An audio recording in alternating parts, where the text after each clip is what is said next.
Welcome back to another episode of the Water Matters podcast. I am pleased to be joined today by Callum, Head of Brand and All Things Marketing at GRAF UK. Callum, welcome. Thanks for having me back again. How are you? Very good. How are you? Good. Very good. Also, thank you very much. We have going to cover a topic relevant to the majority of people throughout, I believe, England and Wales today. And actually a very relevant topic for people in lots of countries at the moment, it would appear, but we'll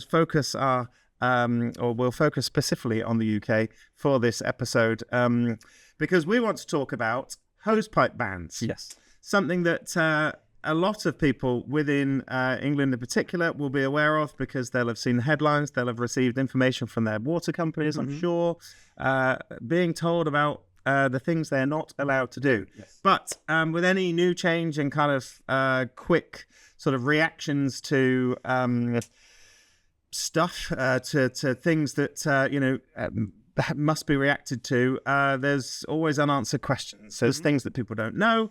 So let's try and use this next 20 minutes or so to help point out a few things, especially the key sort of need-to-know bits around hosepipe bans.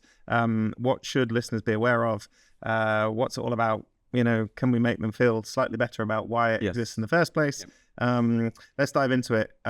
Would you like to kick us off with what actually is a hosepipe ban and why does it exist? So a hosepipe ban is a temporary use ban, usually initiated by water companies to stop household and domestic use of basically the hosepipe, mainly because it can use a lot of water in such a short period of time. If you leave your hosepipe running, it could use anywhere between 500 to 1,000 litres per hour. It's such a high velocity of water in such a small space of time that they want to limit the use because there is such wastage from it.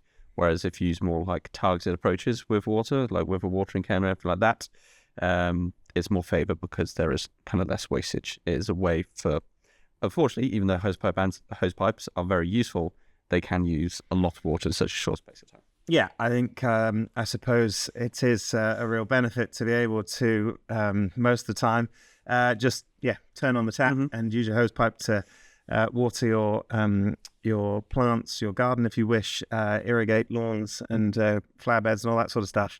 But it does, as you say, mean that a lot of water is coming out all at once. They are quite efficient in that way. So it's a very sort of easy way of using a lot of water all at one time. Yeah, like I said, most of them can use anywhere between 500 to 1,000 litres of water in an hour. And that's a lot of time, especially if, in the summers, a lot of families have paddling pools out or they have sprinkler system for the kids. Those stuff is just, that's kind of ripped off, but certainly striked off the list. You can't do it because it does use such a large amount of water in such a short space of time. So you're encouraged to use other sources. So using your watering cans, you can still fill up from your outside tap. You can still fill up buckets to wash your car using your outside tap as well. So even though a lot of people tend to think if you've got a hosepipe ban, you can't actually use your outside tap, you can. You just can't attach it to a hosepipe. Yeah, and just to give a bit of context for anyone that's unsure sort of how much between 500 and 1,000 litres, let's say, of water is that is really easy to quickly use when using hosepipe. Let's say the majority of small sort of the water butts that we find very boring and dull, the green sort of or black, slim water butts that hold anywhere from 100 to 200 litres of water. That's a very common amount of rainwater to collect for those people that choose to have a water butt. It's using sort of 3-4 times that much water in such a small amount of time, when we all know actually it would take, depending on the roof area, it would take a while to collect that. So I think, just appreciating how quickly you are sort of just, getting rid of that volume of water, it does put it into context, I think. It does, and what they usually calculate for is how much water people use a day is anywhere between 110 to 150 litres of water. So when you think about on that aspect, the upper end of the range, using 1,000 litres in an hour on your hosepipe, within an hour you're using a person's daily water usage this length of 6 to 10 days. Like that's how quick it goes. So it's a large amount of water that you use in such a short space of time. But of course, very annoying if you've just earlier in the year, I don't know, planted some new shrubs, maybe laid a new hedge, sort of redone your lawn. There are certain things that do need a lot of watering. We were at a place last week, weren't we, where they, a few weeks ago had planted they'd had some landscaping work done out the front of their offices and planted some new shrubs. And of course, after investing that kind of money, which is a decent chunk of money these days that you can spend on new plants and shrubs in the garden, the last thing you want to do is not be able to provide them with the water that they need to actually sort of bed in and flourish and come to life. And so the time spent going around with a watering can and sort of providing the water that they need, depending on the scale, you can see why some people do get annoyed about this. You can. A lot of people do invest a lot of time, money and effort into making their gardens what they are. But unfortunately, Casey, you have to control what you can control. And to be fair, with your lawn, you are best off just letting it go brown. Obviously, grass is...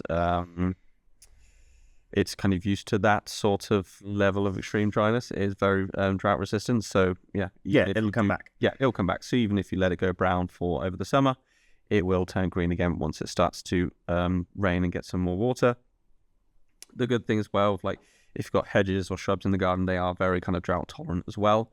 I remember being at a talk a few years ago where we had another dry summer, and he was saying it's no coincidence that stuff that's untouched, like hedgerows, that's split fields or trees, tend to be green whilst everything else goes brown and kind of dies off. That's because they are the most drought tolerant they are.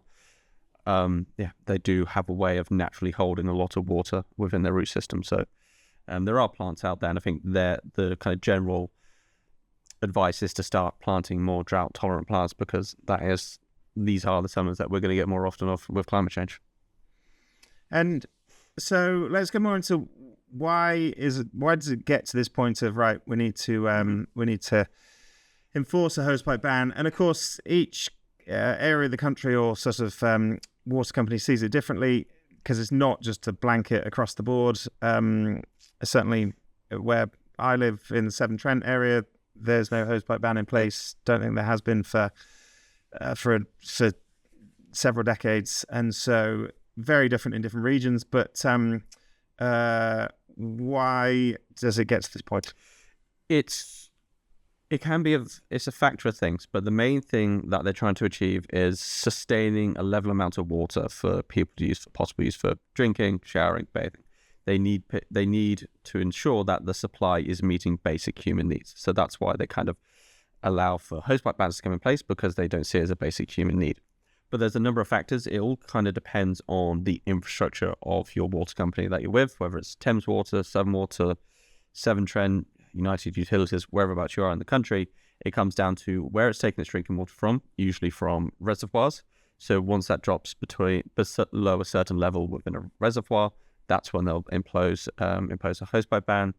If they're getting their drinking water from groundwater reserves and aquifers, if they get below a certain level as well, that's what it'll impact, and also depend on treatment works, because obviously a lot of water is used for the actual treatment of our waste. So it looks at the treatment works, how much water is being there needed to sustain it as well. So it's a number of factors for what your water company is using for its water supply. And, I think a lot of people have been enjoying the heat, the summer. Few better places to be than the UK when the sun is out and it's gorgeous weather like it has been. But is climate change the sort of biggest factor, or are there other issues at play? Climate change is a factor, but it's not the biggest. Obviously, if you look at kind of the weather patterns over the past number of years, we've had one of the driest summers on record. We then, at the start of this year, had one of the wettest periods on record, but yet that wettest period didn't account for the amount of rainfall needed to top up our reservoirs. The year prior, we had, I think, a really wet summer. It was like highest on average. We had like the wettest July. I think that was previous year. Year before that, another dry summer with hosepipe bans. So as you can see, we're going through these really we're going through a sudden change in climate change where our weather patterns are going from really dry summers to really intense and wet winters to then come back to really dry summers again. So climate change is having an impact. However, unfortunately, the UK's investment in infrastructure, there has been a massive lack of in the last 50 years. I don't think the last reservoir was built since the 70s, I want to say. Only one has been commissioned in the last year or so, but that's not going to take another 10 years to actually be built and be used to kind of service the population of the UK. So it means we're not building any reservoirs in the last 50 years. God knows how many houses built in the last 50 years, how much population has grown. Like, it's the case that the demand has just outstripped the supply massively. And it's the case that we are running very low on weather. There's parts of the east of England that experience dry conditions than Egypt and Syria and Greece, the places where we typically associate kind of dry, arid weather. We're seeing in parts of the UK as well. But a lot of our weather fronts mean that's the rain and kind of the wind hit the western side of the country, and that's why the east actually experienced so little rainfall. And I was talking to someone at the weekend, and they said, they said that they were talking to someone who said, hopefully we're just going to get there's like heavy storms, and that's what we really need is a real heavy storm. But of course, the reality is that's actually a very dangerous thing. So just for anyone that's not clear on sort of why that wouldn't be really, really helpful, let's explain the differences. Yeah, so the more saturated the soil, the easier it is for the water to drain. The more dry it is, it doesn't, you wouldn't actually think this is the case, but the drier the soil is, the longer it takes for the water to percolate through the soil. So because we've experienced such dry, arid weather, the ground is so dry at the moment, as soon as it rains, it's just going to be like water landing on concrete. It's not going to soak into the ground as quick as you might think. There's a fantastic video by the University of Reading. I believe they brought it out during 2020, around COVID time. That's when we experienced that really dry time during COVID, which made lockdown bearable. There's a split screen of 3 individual clips, one with kind of really wet grounds, some with intermittent rainfall, and one really dry, and it shows you the difference it takes for this water to percolate through the soil. Actually, if we did have a really heavy storm now, there would be massive amounts of flooding because the water takes so long to drain away. Yeah, it's we should see if we can find that video and perhaps include it on the YouTube version of this, because it is once you have seen it, it really does make a lot of sense why it works that way. Is there anything you can still do as a normal householder? So leave the hose kind of not attached to the outside tap. You talked about paddling pools. A lot of what I've seen sort of headlines and comments around, even on LinkedIn these days, it's just sort of anger at sort of, it's, these heat waves so intense, and it's during the school holidays. So at the one time of year where it would actually be really sort of useful and perhaps just a really good idea for children to be able to play around in paddling pools and all that sort of stuff. They're being told they can't fill them with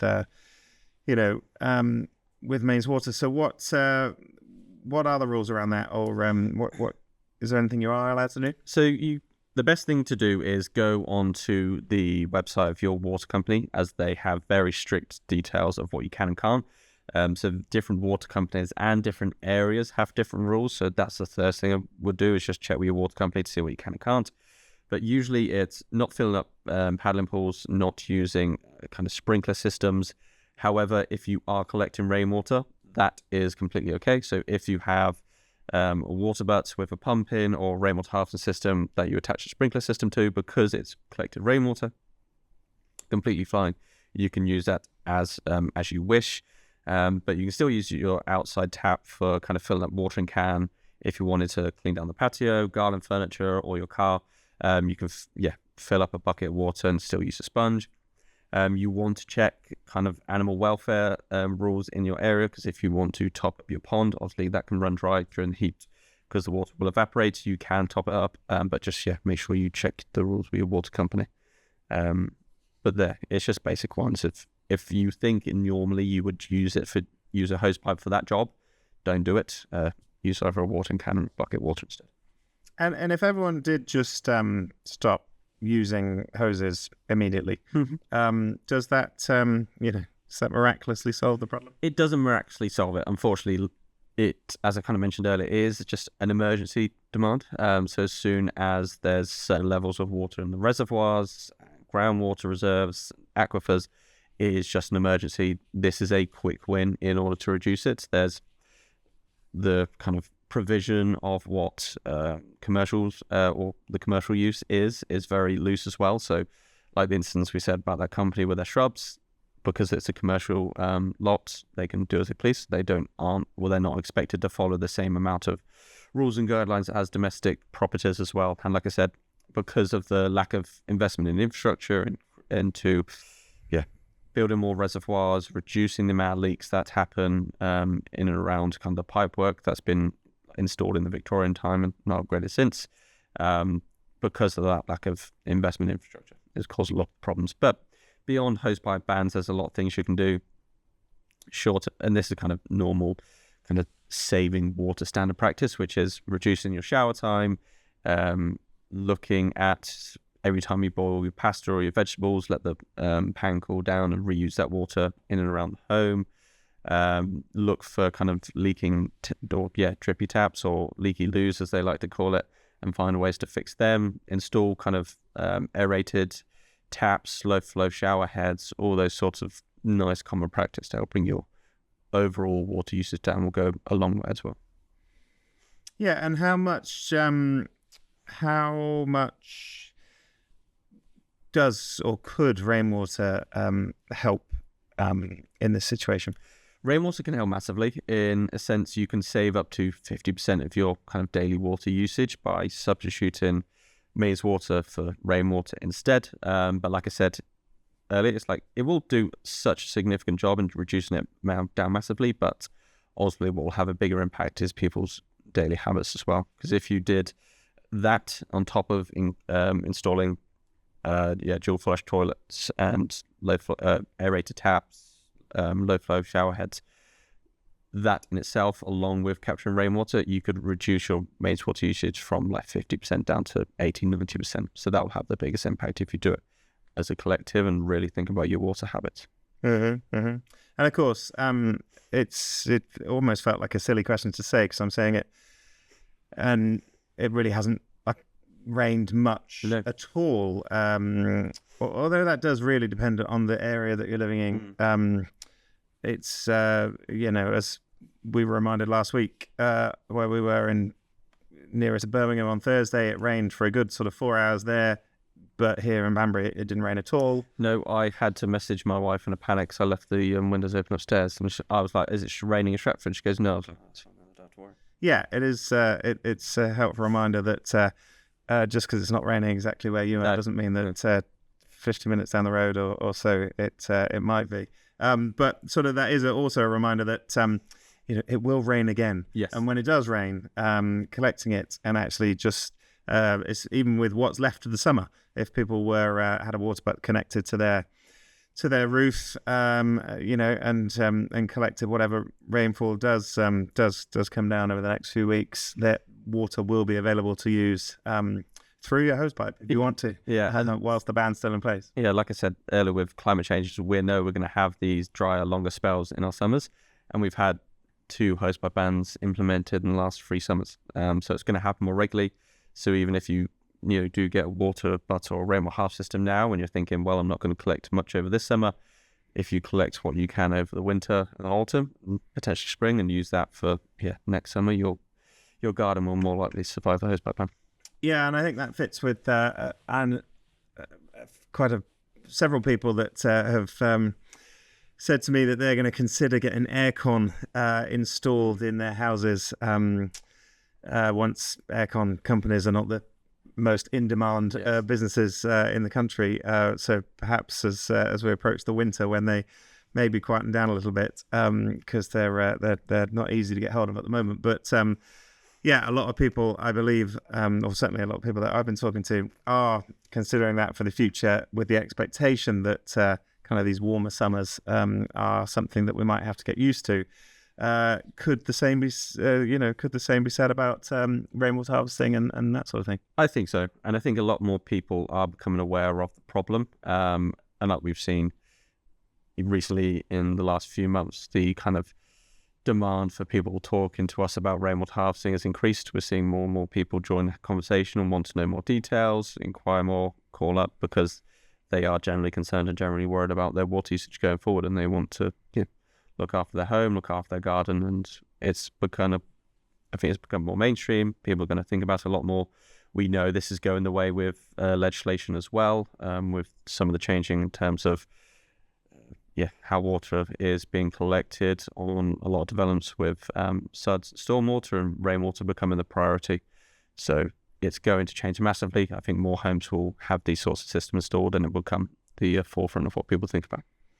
Yeah, and hopefully the point is not lost on the majority of people, because it's very easy just to be on the receiving end of a hosepipe ban and just get angry and annoyed, especially at water companies who are, let's call a spade, don't have a great reputation for their role and responsibilities in terms of managing water and sort of making the most of it, and fixing leaks and all the sorts of things that they're in the news for nearly every week. I think to just not miss the point and not just get angry and sort of resent the fact that you're not allowed to use a hosepipe and fill up paddling pools and irrigate your lawn and all that sort of stuff. I think it's part of a much bigger issue, which is water scarcity, or water management, is a critical thing, especially as we move into the future with more homes, more people, changing weather conditions. It's sort of it's a bigger challenge than just making sure people don't use their hoses during the summer. And the more, as we've said from the start of, from the very first episode of the Watermatters podcast, the more people can talk about it, the more we bring the conversation to more sort of dinner tables, businesses, friendship groups, all that sort of stuff. There is a lot that can be done, isn't there?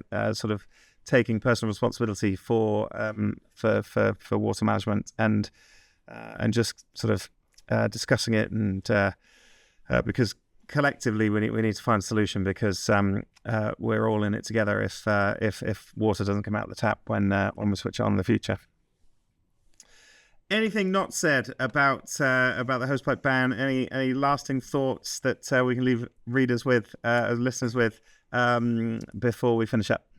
I think is kind of along the key message of a lot of what's not only in this episode but in past episodes is just focus on what you can do around the home for your own personal water usage habits, and changing them will certainly make a difference. Obviously, by yourself is not going to make that much of a dent, but as a collective, if the conversation reaches wider society and they start to be aware of their water usage habits and find ways to help reduce their water wastage around the home, they'll go a long way and make a big difference. Yeah, and perhaps consider as you go through the rest of the day or tomorrow, if you want the full day, sort of think about that 120 to 150 litre amount of water that you might use in your full day tomorrow, and just consider throughout the day, what could you do to kind of scale that back a little bit? Because if we all thought of that, then there wouldn't be as big of an issue with the sort of supply versus demand scenario as there is at the moment. Okay, thank you very much, Callum. Appreciate that. Thanks for joining me, and hopefully people have found that interesting and helpful. And as we do enjoy the rest of what may or may not be a dry and hot, or who knows what's going to happen, rest of August and this summer months, let's see what rainfall does come, and hopefully can everyone enjoy it regardless. But Thank you very much for listening to this episode. Please, if you haven't subscribed to the email newsletter, it comes out every fortnight. Go to watermatters.life. You just simply got to put your email in, and that'll keep you up to date with all the things happening in the world of water management. But we'll be back in 2 weeks' time with another episode of the Water Matters podcast.